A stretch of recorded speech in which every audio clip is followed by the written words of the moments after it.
Welcome back to your Networth's Network.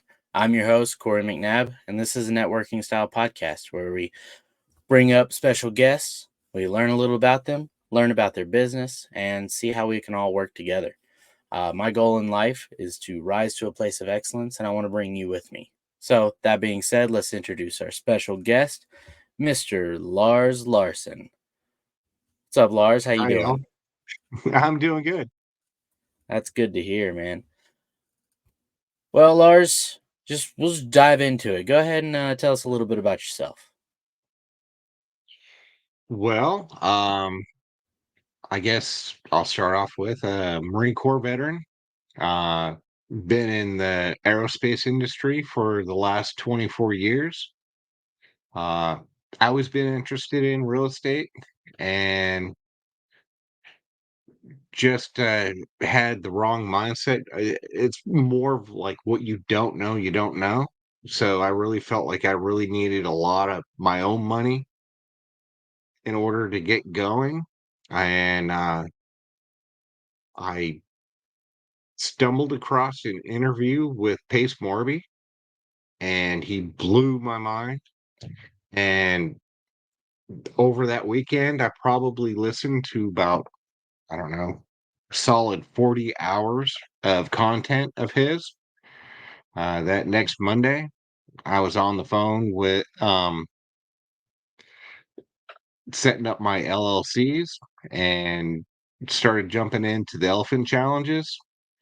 Uh, Connected with uh, some great people in the Sub2 community. I mean, they're great giving people, always wanting to pour into you. And then Pace did his multifamily challenge, elephant challenge. And that's when I connected with Joseph and KJ Mudd. And we connected.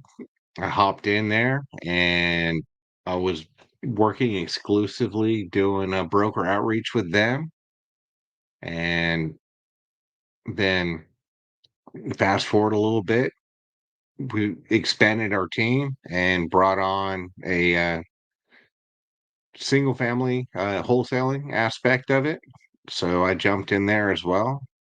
And then the Pace's 18-minute challenge took place. And it's been history since there, working with the team there. And now I'm a team lead on there, and I'm trying to give back as much as I can, and you know uh help everyone else get their first deal.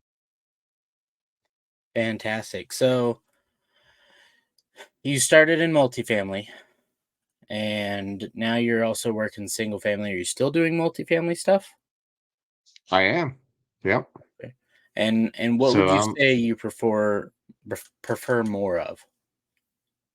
I definitely prefer multifamily. Okay. 100%. Why is that? um the conversations are just completely different. The brokers, it's, even though we're still able to have great conversations and connect and build rapport and joke around, uh brokers are more willing to divulge financials and that sort of thing, because that's a lot more commonplace in multifamily versus single family. A lot of times you're talking to an agent and you're asking them for personal information or financials on a property, and they're like, yeah, no, I'm not telling you that. That's expected, because in the multifamily side, it's more of a, you're buying a business, and if you're buying a business, they understand that the financials are going to be under review, and that's going to play a key part in the offer and the negotiations and all that aspect. They already know that going into it. So it's just an easier conversation. Gotcha. Okay. So, buying multifamily is similar to buying business. Are you looking to buy businesses at all? I'm not there yet. I'm at this point, I'm trying to get in and be part of a part of the GP team and try and insert myself there, provide value, and you know build up some revenue to where I can be more of a active LP or just an investor on that and let someone else do the management side of it. Gotcha. Okay. So sounds like right now, are you're working with the same team, right? Multifamily side and single family side, just two different facets of it.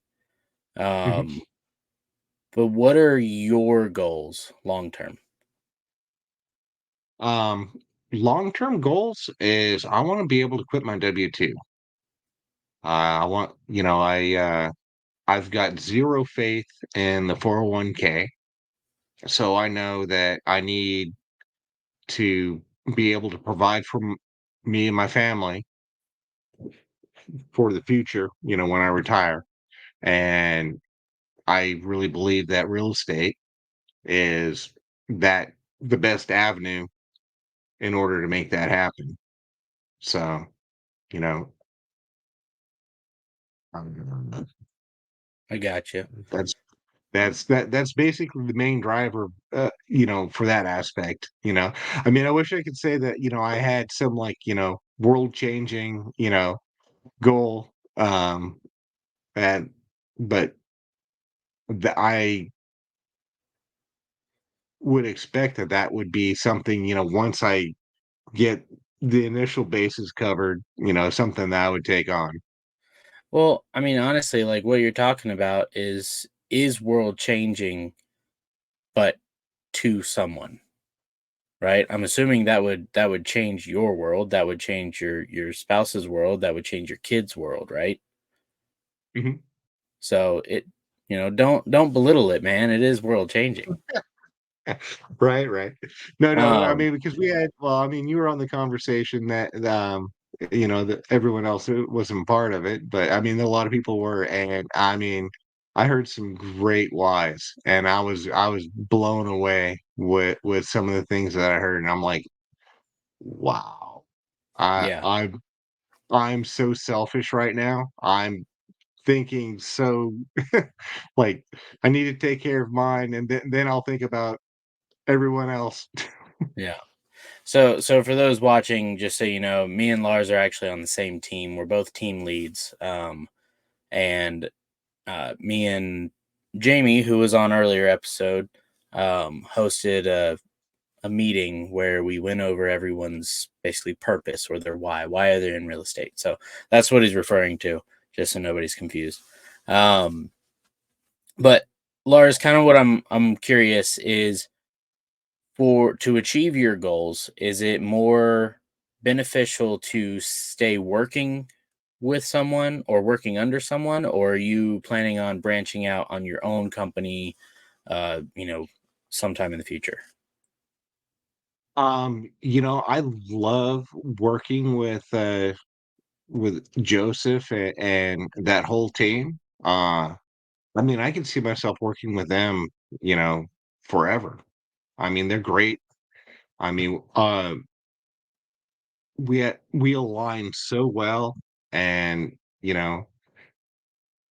uh, I honestly couldn't see any reason to want or feel a need to like, all right, well, let me just take what I learned from you and let me start my own team. I don't see any reason for that. I gotcha. Yeah, no, that makes sense. And I think a part of it too is they've set up that environment that like because initially that was my plan, right? I joined the team just so I could learn a skill.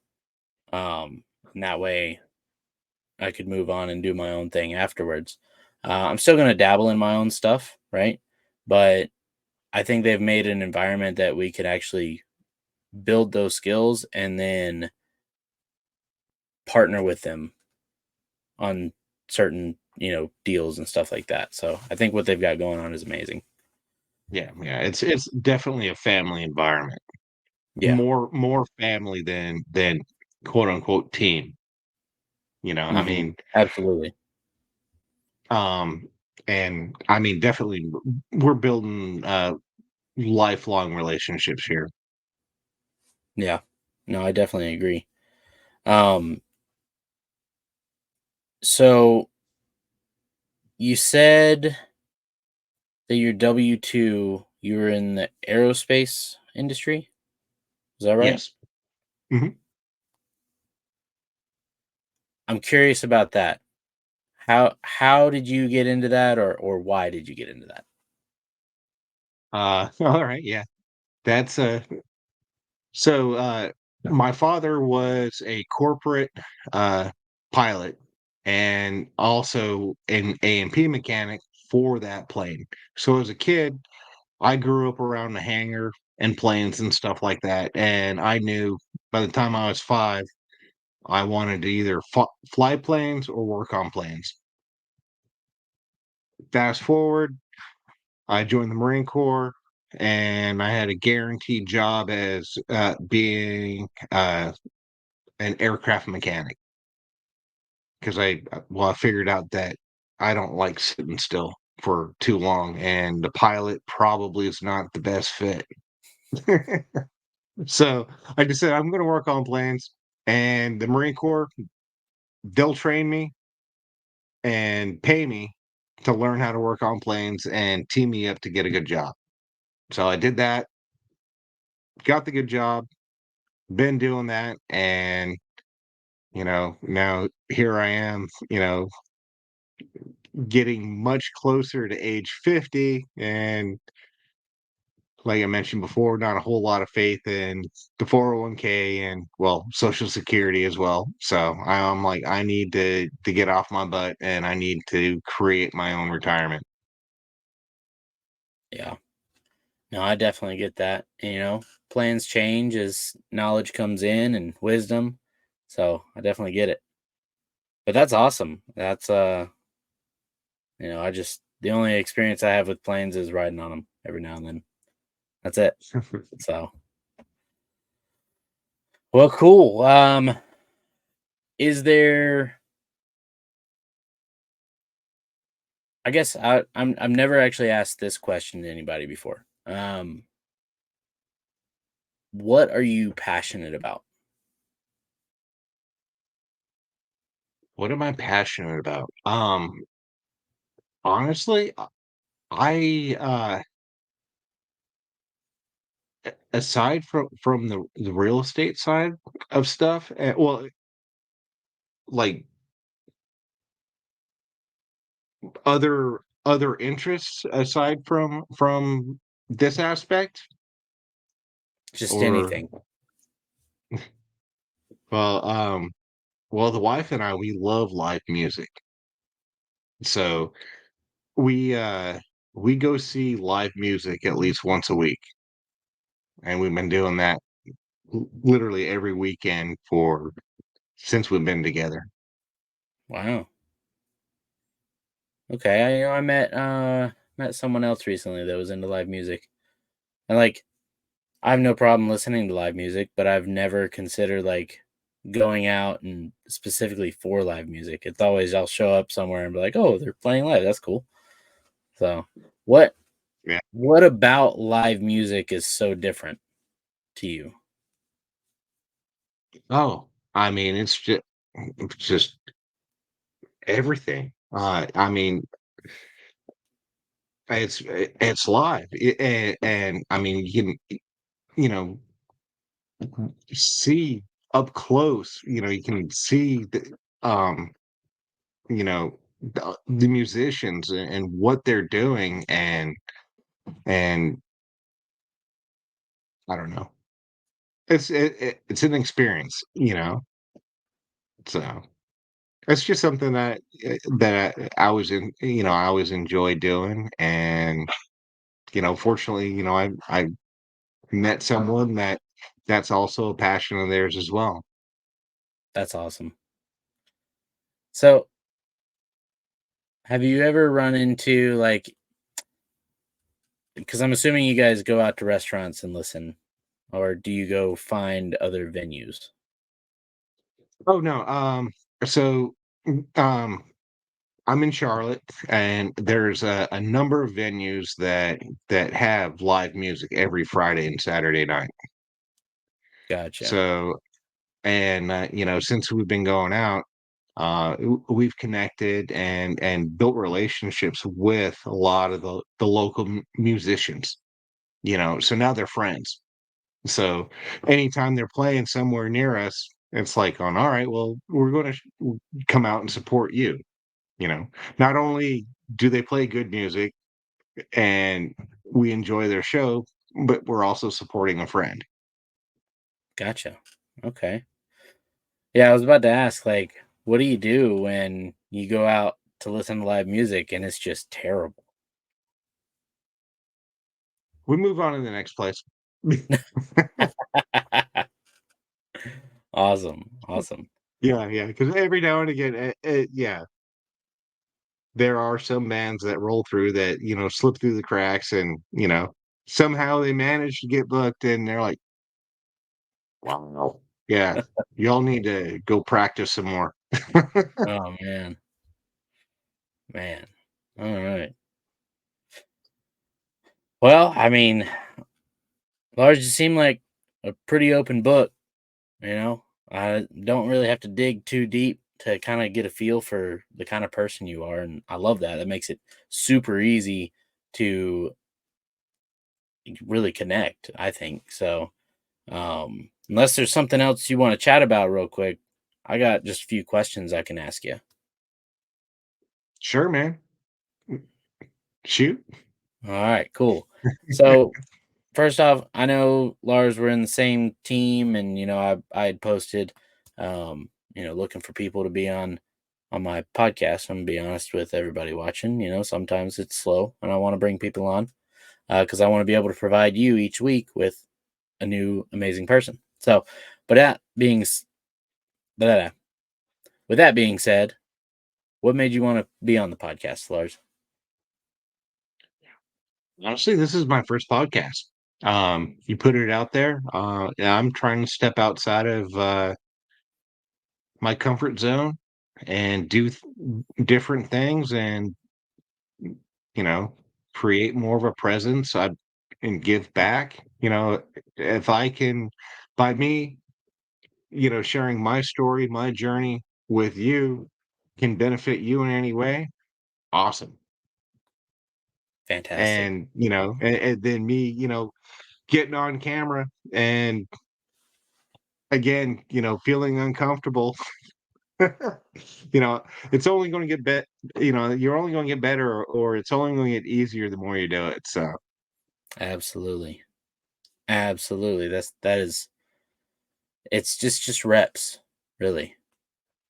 You just do the reps. Get them in and you'll get better over time. All right, well cool. So, I know we're on the same team, and so in a way we are doing business together. But we're doing business simultaneously is actually the way I'd put it. So why aren't me and you doing business together? um, ultimately, I guess it's just where our current skill level and time available and resources available that are, we're not quite there yet.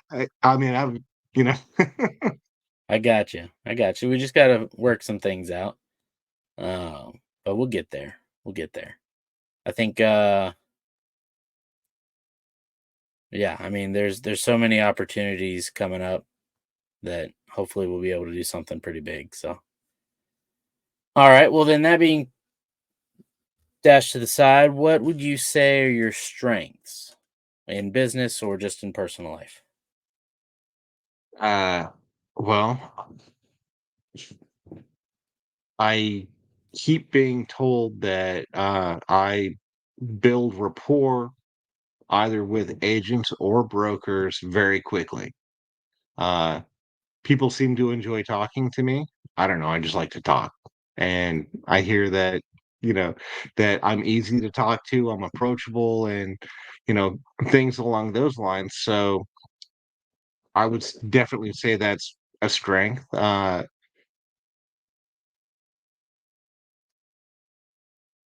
sorry, what was the second part of that question? Oh, it's just your strengths, whether it was within business or personal life. Yeah, yeah. Okay. That and I'm a very easygoing guy. I'm fun and laid back. I'm a jokester. I'm a prankster. So I mean, if we're out together, I mean, you might find my finger in your ear at some random point in time. I don't know. Oh man. Oh, gotta be careful who you do that around. Okay, well then, on the flip side of that, then what would you say is probably one of your biggest weaknesses?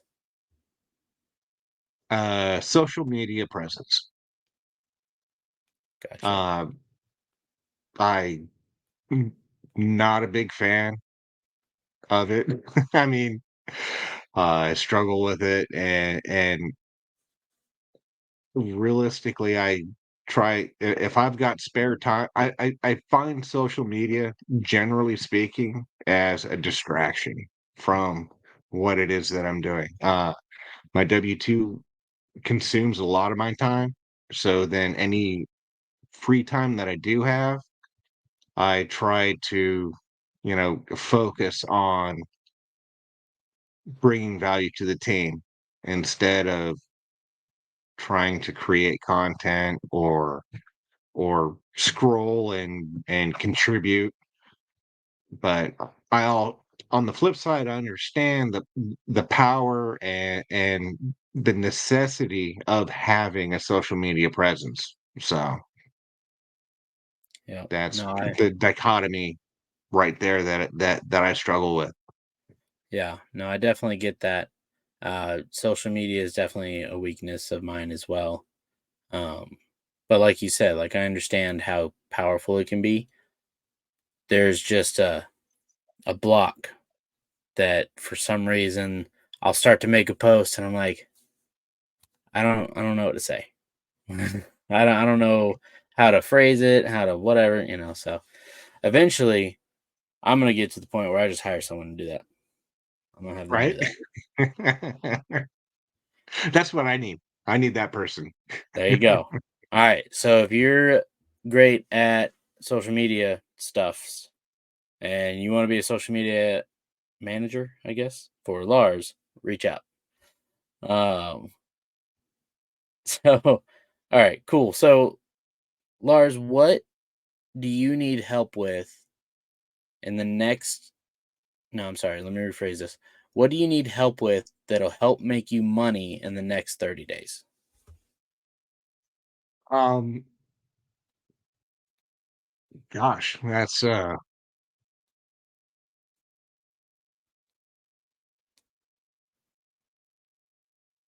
I guess ultimately, it's just a matter of finding that single family or multifamily deal that is a good fit. You know, preferably that where the sellers are open to something non-traditional. Okay.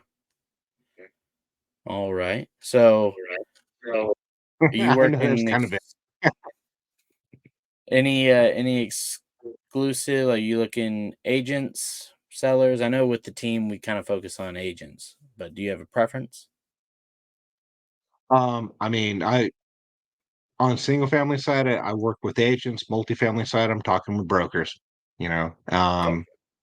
then of course, I've built up a pretty good relationship with a number of agents and brokers that have off market or pocket listings and stuff like that. So that's all good. I mean, All right, cool. So if you're watching this and you're an agent or a broker, what I know for the single family, we're looking Texas, Vegas, Georgia, Alabama, Florida, right? I think that's it. And Or Carolinas. Yeah, no, oh, and the Carolinas. it's actually much bigger. Yeah, no, it's uh, Texas, Alabama, North and South Carolina, Georgia, Virginia, and Florida. And it's actually the same for the multifamily side too. Yeah.